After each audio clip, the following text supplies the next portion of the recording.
दोस्तों नमस्कार। मैं आप लोगों के साथ अभी यह बताने के लिए जा रहा हूँ कि अगला जो सेंसस होने वाला है, जो जनगणना होगा नेक्स्ट, उसमें जितने भी हमारे अंगिका भाषी लोग हैं वो बढ़ चढ़कर अंगिका को अपनी लैंग्वेज वहाँ पे बताएं और अपने परिवार में जितने भी लोग हैं सबको ये कहें कि अगर आपके परिवार में 4 लोग हैं, 5 लोग हैं, 6 लोग हैं, 2 लोग हैं, 3 लोग हैं, आप लोग सब कोई अंगिका को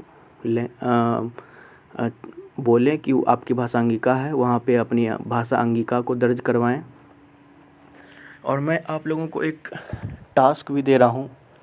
टास्क क्या मतलब, ये हम लोगों का सबका दायित्व है, हम लोगों का कर्तव्य है कि आप लोग कम से कम अपने परिवार को छोड़कर कम से कम एक व्यक्ति को कन्विंस करें कि वो अंगिका लैंग्वेज को अपनी भाषा दर्ज करवाए, उसे बताएं अंगिका भाषा के बारे में।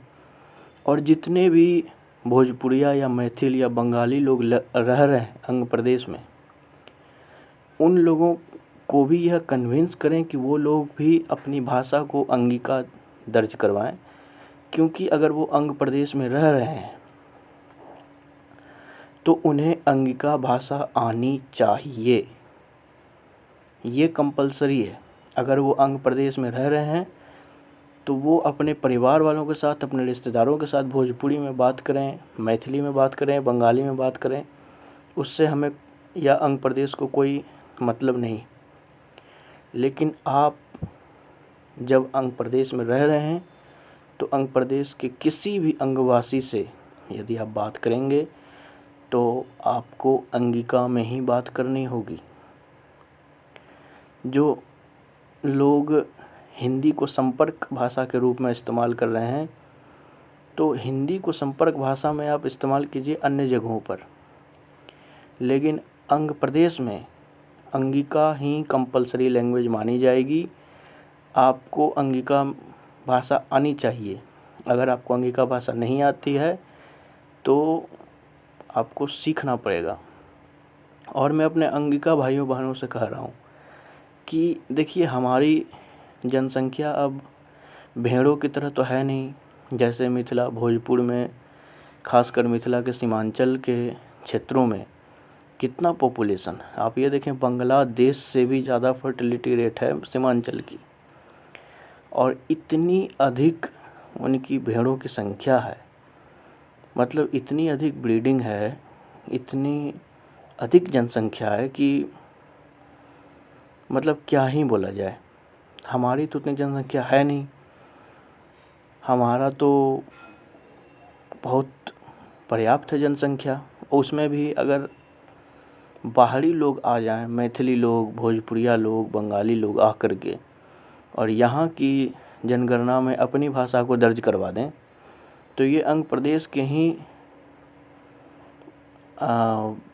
लिए हितकारी साबित नहीं होगा।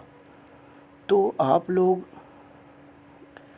कम से कम एक व्यक्ति को कन्विंस करें कि अगले आने वाले सेंसस में वो अंगिका भाषा दर्ज करवाएं।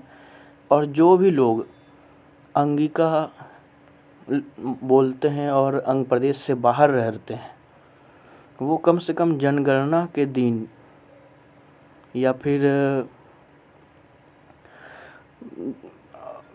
जहाँ पे वो रह रहे हैं वहाँ पे आप, अगर जनगणना होती है तो वहाँ पे भी आप अंगिका भाषा को ही दर्ज करवाएं अपनी मातृभाषा के लिए। इससे क्या होगा कि हमारी नंबर ऑफ़ स्पीकर्स है वो बढ़ जाएगा। और नंबर ऑफ़ स्पीकर्स जैसे ही बढ़ेगा तो हम लोग की जो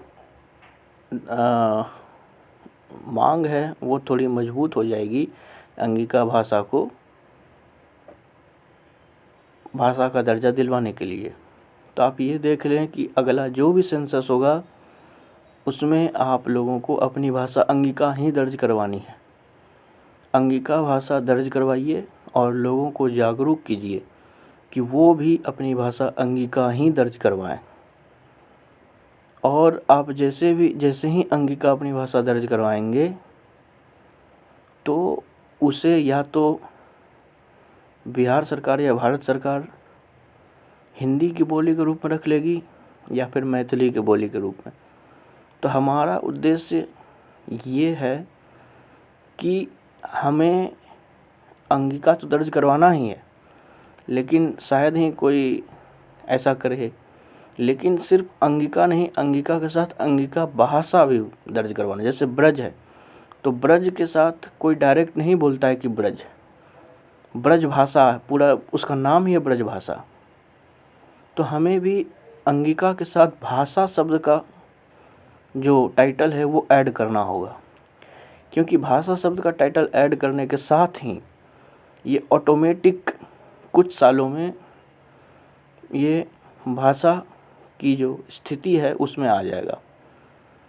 तो अंगिका दर्ज करवाइए, वो तो कंपलसरी है, और हो सके तो अंगिका के साथ भाषा को ज़रूर दर्ज करवाएं। मतलब अंगिका भाषा, जैसे ब्रज भाषा है नाम है, उसी तरीके से अंगिका भाषा। तो अब मैं इस वीडियो को समाप्त करता हूँ। जय हिंद, जय भारत, जय प्रदेश। अंगिका भाषा जिंदाबाद।